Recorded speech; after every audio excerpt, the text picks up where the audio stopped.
I know the weather's really good still and it's forecast to be nice again this weekend, but the lockdown does continue, so that does mean that we have to carry on doing the social distancing.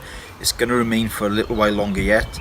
I know it's been difficult for everybody. It's a new way of doing things, having to either work from home or stay at home, but it is really important that we help to stop the spread of the virus over the coming weeks. Also, it's really disappointing, while it is nice weather, we should only be going out for exercise, for food, for medicines or for work. They're the only reasons we should be leaving home. And I'm really concerned about all the grass fires we've had. One day this week alone we had 15 grass fires in our area, 14 of which were set deliberately. I know some individuals have been arrested and have been questioned about that, but please, let's make sure we look after the environment. Let's stay off the mountains other than for exercise, and let's help to look after one another. I just want to end by thanking all our staff in the council yet again, the key staff on the front line who are continuing to deliver services, in particular our social care staff who are really going over and above to do all they can to support the most vulnerable.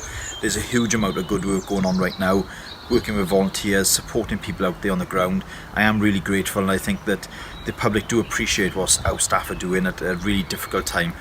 In particular, I want to thank as well NHS colleagues. We have weekly discussions with NHS locally in terms of the health board.